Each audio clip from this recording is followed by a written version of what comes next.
Today we are gonna talk about the people them way actually go in a relationships and think say, yes, this is the right person and she beautiful or the man is a handsome person or oh this person have the right connection and the right bond. But a lot of people leave out a main factor in individuals that they should always consider being optimistic. You see, when you join a relationship or you join friendships or any form of new bonding or venture into some, you gotta always think about the person. Are they optimistic? That's a crucial and very important part of any venture into anything. Why am I say that?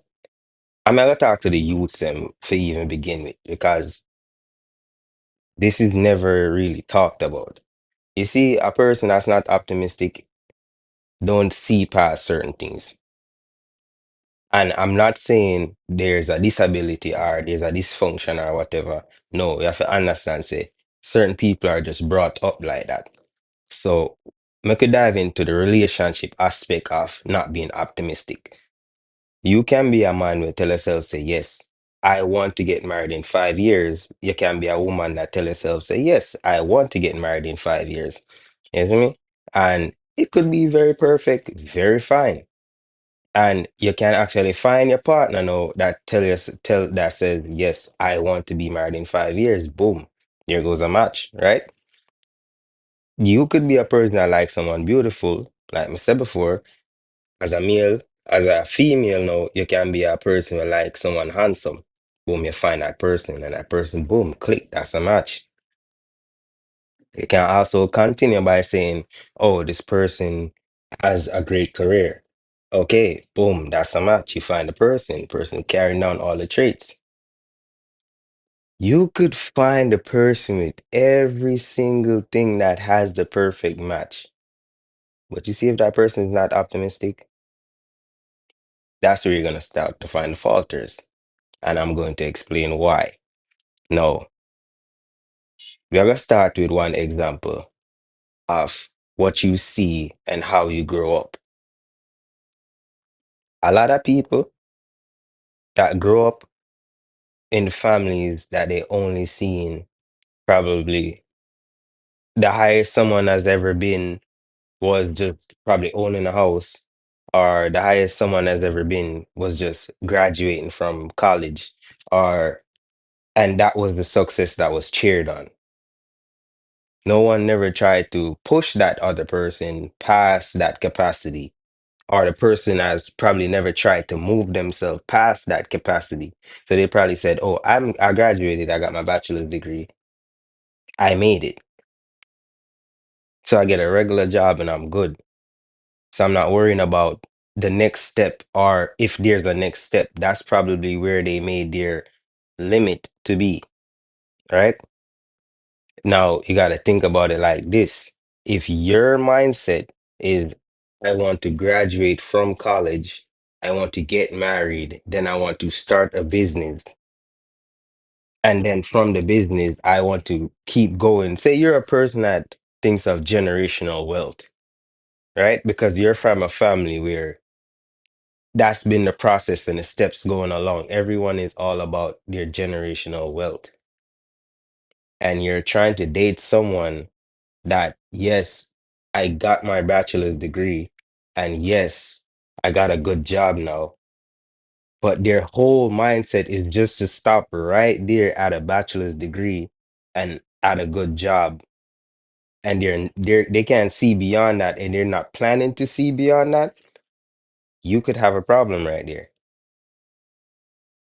You're going to be the person that maybe try to push for a better life, and the person don't see what you're pushing for, so maybe they feel like you're being greedy, but you're not being greedy. This is how you're brought up. So you see how your upbringing and their upbringing could create an issue because their upbringing did not show a view of optimistic, being very optimistic to always seeing beyond a certain point in life.